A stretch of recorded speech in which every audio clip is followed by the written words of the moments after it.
Morning, Mr. Westbrook. Mr. Westbrook, you're charged with assault of a family member. You're facing up to a year in jail and or a $4,000 fine. We are going to do probable cause. You have the right to remain silent. Anything you say can or will be used against you. You have the right to have an attorney present. If you cannot afford one, one will be appointed to you, sir. Yes, Judge. On November 10th, 2024, the officer was dispatched to a residence in Harris County, Texas. The officer made contact with the complainant. The complainant stated the defendant, the complainant's son, and the defendant's friend had broken a window to get inside the night before. The complainant stated that she woke the defendant up and told him his friend had to leave. The complainant stated that she questioned the defendant about her missing prescribed oxycodone, and the defendant became irate, and the defendant struck the complainant with an open left palm across the right side of her face, causing pain. The defendant began to destroy the residence, grabbed a kitchen knife, placed it to his own throat, and fled as the complainant was on the phone with dispatch. All right. Mr. Westbrook, I'm going to find that there's probable cause to go forward with your case. I'm sending you now for a drug test. I want to know what, if anything, is in your system. You're not to use alcohol, illegal drugs, unprescribed controlled medication. If I find that you're using, I will put you in custody. If you have a problem with drugs or alcohol, Mr. Westbrook, you better tackle it, because if you don't, I'm going to do it for you. And I promise you, you're not going to like the way that I do it. Do you understand? Yes, Your Honor.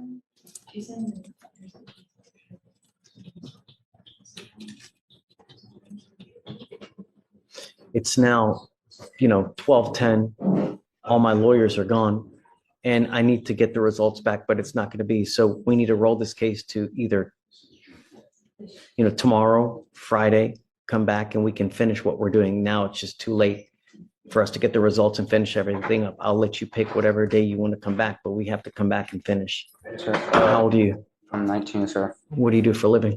Right now, I'm just working at a fast food place, trying to get back into college. Who do you live with? My mother, well, that's who I was staying with. I don't want to talk about the case. I only want to know what you're doing in life and see. I'm trying to get back. I'm trying to go to college, then at trade school to become a welder. That would be fantastic. I tell you what, there's no better way to make a killing than getting a trade like that. Then it's a great idea, Sure. right? Unless you want to go the school route. Either way, but you got to do something, because now is the time that you build your life, not at 46, at 48 to try to say, well, you know what, I'm going to go to college now. Most people have their careers by then. Sure. All right. So, we're going to send you for a test now. We'll have you come back, and then, we don't.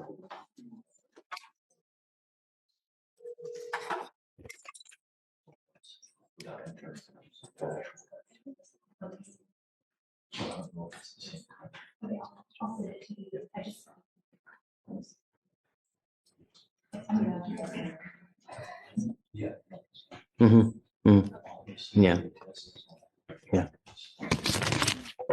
Do you know the complaining witness? Have you guys reached out to this person? No, Your Honor. What is the relation? The relationship, the defendant's her son. That's the mother, Your Honor. The complainant. So the complaining witness in this case is mom. Mom. Yes, Your Honor. I want you to understand something, Mr. Westbrook, that I'm issuing a protective order, and your mom is now labeled as a protected individual. You cannot commit family violence or an assault against this person, commit an act in furtherance of an offense under section 42.072 of the Texas Penal Code, which is the stalking statute. You cannot threaten, harass, use another person to communicate a threat or harassing behavior.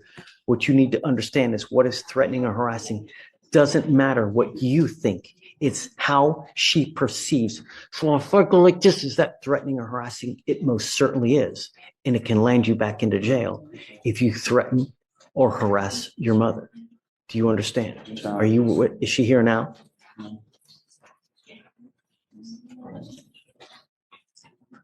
want to send her right now. So what we'll do is, guys, this is Westbrook.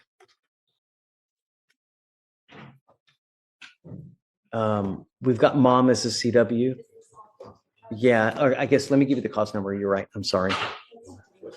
It's 253-8133. My concern is that when we have these cases and no one has spoken to the complaining witness, I order no contact. How are we going to do that here? Let me see, Judge, if I can step out and try to contact her. Yeah, do you mind? Let's see if we can, please. All right, so let me impart to you one more thing, Mr. Westbrook. You got out of jail because we gave you a free bond. When we revoke bonds, we normally set them in around 5, maybe 10,000, maybe 15, depending on what happened. If you don't have anyone to pony up that kind of money, you will be stuck in custody until these cases are over with. So when you're out there in the free world, think before you act. Think before you speak, because it may be very well. Do you understand me? Your Honor. Okay. What did you want to say? I don't want to talk about the case. I'm not. I was requesting, is it okay if I check myself into the mental hospital? It's not about the case, but that's where I was supposed to go. My mother had called my shrink, and she told my mother to call the police to take me to the Cypress Creek Hospital, and they told me they were taking me there. How did you get here today? Your mom didn't take you? Oh, How'd you get here? my friend took me, and because I was gonna sign myself into the mental hospital, I Someone now, please. called up here, and they told me, well, that you shouldn't. Let's do this. Let's do this, because I don't want you to say too much, because you never know what you're going to say that's going to end up hurting you. I do, above all else, want to get a test today, because I want to know what, if anything, is in your system. Yes, Your Honor. I want to do that. If you fail to go test, if you fail to, I'm going to revoke your bond. I want you to know that. I just want to know what's in your system. And you no more dope. It could be very well affecting your life in more ways than you know. When you take, do you take medication prescribed by a doctor? And that's what we're working on. Okay. You got to find something if that's what they prescribe. You got to also have to understand that it may take a while to find something for you to get used to that. When you start taking these psychotropic medications, you may take one and there's a side effect that doesn't agree with you. So you move on to the next one. It may take a couple days, but you got to just wait, find the one that agrees with you, but give it time and be patient, because it affects everyone in different ways. So if you find that you're agitated, that you find yourself angry, just time out, relax. It's never the end of the world. Anything can always be resolved with time, love, care. So just take that. Your Honor. I'm going to appoint your lawyer. I'm going to see if we can get you one here real quick. Okay.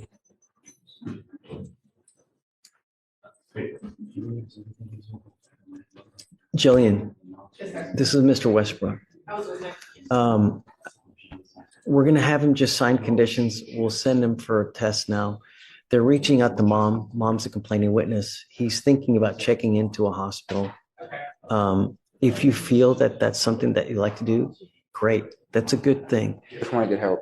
It's anytime you try to help yourself like that, that's great. And I'm proud of you for doing it, because not many people realize that, hey, I may need this kind of help. And we're support you. Anything you need, we're there to help. I can't give you a ride, but do you have a ride here now? Yes, sir. Okay.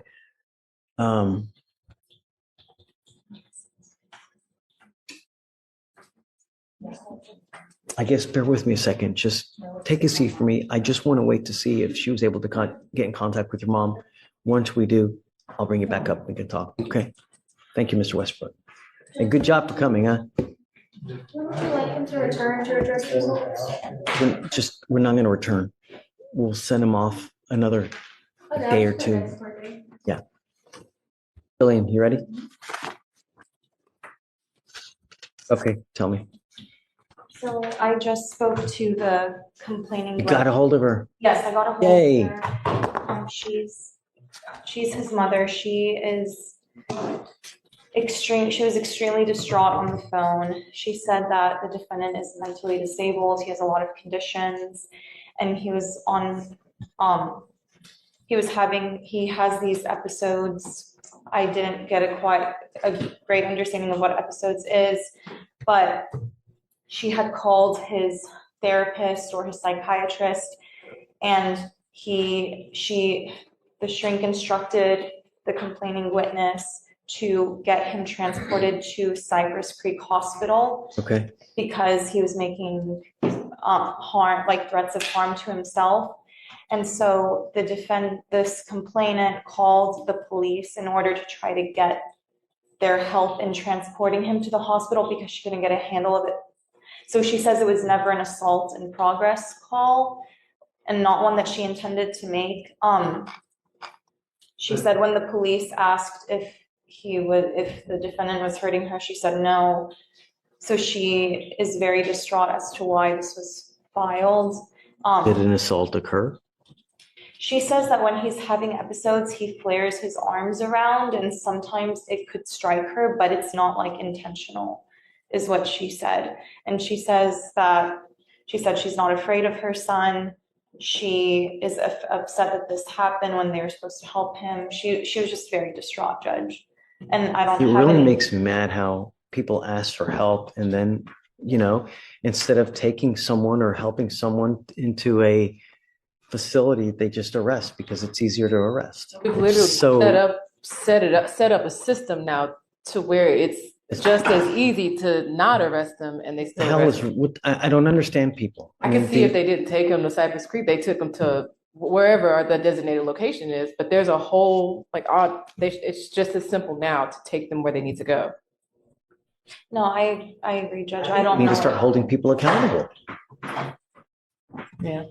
Yeah, she's very distraught and she So, said that he's on the way to. Did an assault occur? She says no.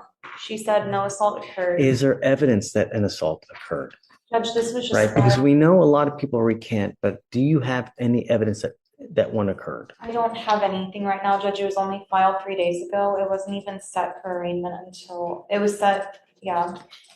It's not even set until the 18th for arraignment. So I really don't have anything besides the offense report right now. So I can't look at body cam and see if she made any statements on scene. All I have is this read. Will you read to me the DIMS again, I guess? You want me to read the DIMS, Judge? Yeah, or Yes. whatever you got to detail. I have the case jacket. Do it, Okay. please. On November 10th of 2024, officers were dispatched to a residence in Harris County, Texas. Upon contact with the complainant stated that the defendant, her son, and the defendant's friend had broken a window to get inside the night before. The complainant stated she woke defendant up and told him his friend had to leave. The complainant stated that she questioned the defendant about her missing prescribed oxycodone, and the defendant became irate, and the defendant struck the complainant with an open left palm across the right side of her face, causing Okay, pain. all right. So mom says that this happened? This is, according to the DIMS, but she told me something completely different on the phone. Michael, what do you think?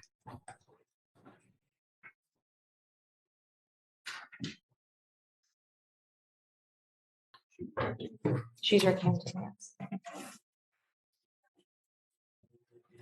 Is this a bond? Are you approaching on bond condition? No. Okay. PC? Just on PC. PC. Ultimately, what's happening is she called the police in an effort to get mental health help. But what ended up happening is they just took him to jail. Now, she allegedly does say that assaultive behavior did occur, but now she's saying something completely different. What's right? Yeah, Judge, I mean, what they do this all the time. They say what actually happened to the police, and then they'll recant the second someone goes to jail. They want them out of the house to be safe because they're in danger at the time. And then when they realize the person actually went to jail and is being held accountable, they call us and tell us, well, nothing happened. I think at this point, I mean, I know that. time to watch the body cam and listen to the 911. But I think what she said at the scene is what we need to go off of based on PC.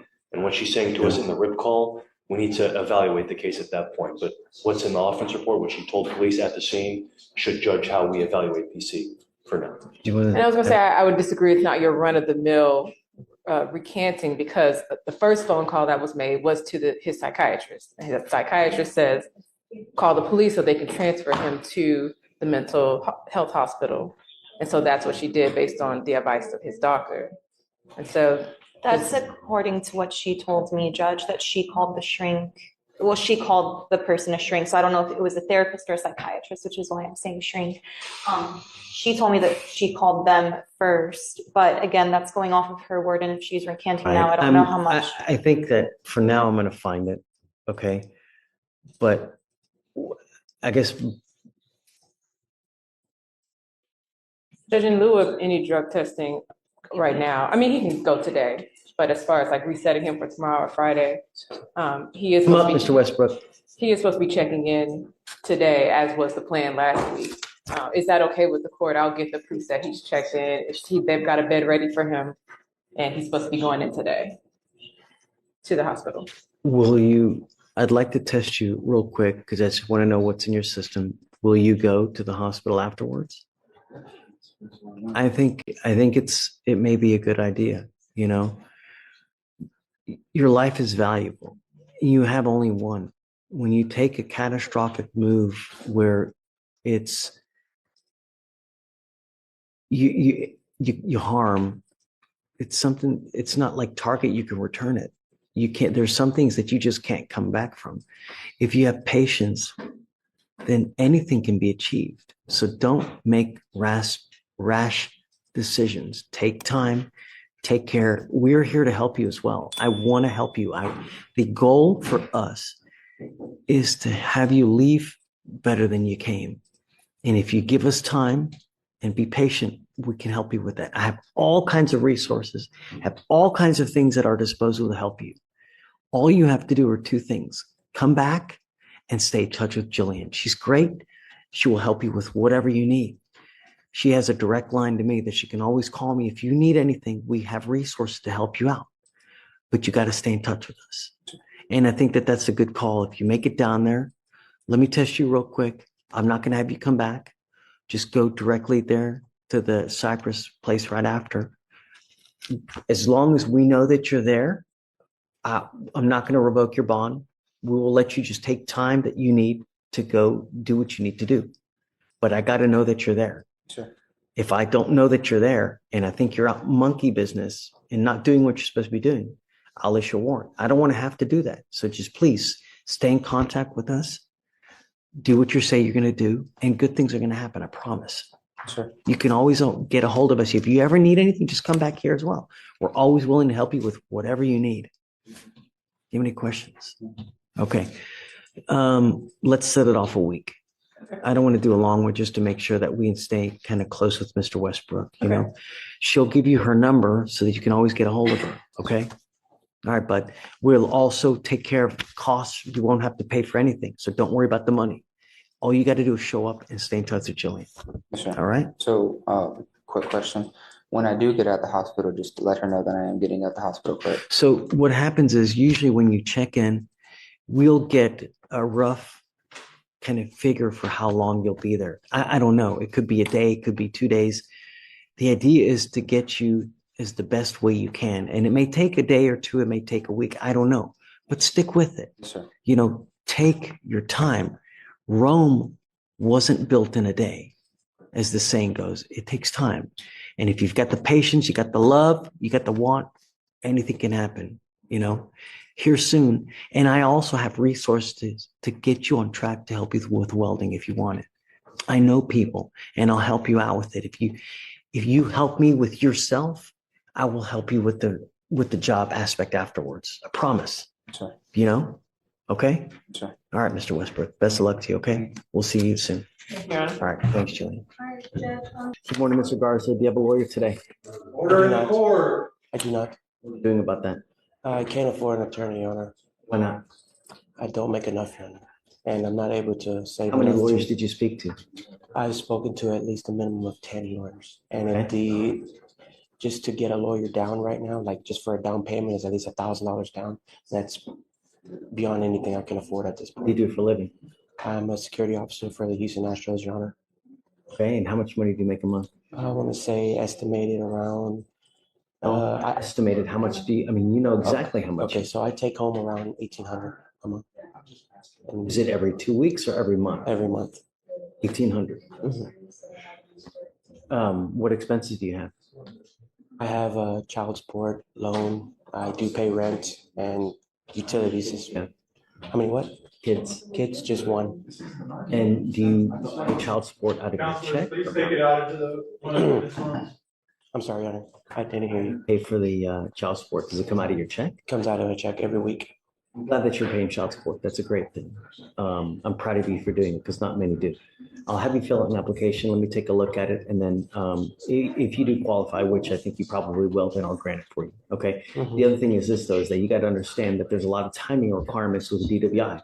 And if you don't hire a lawyer quick enough, it's very possible that your driver's license gets suspended and you're not able to drive.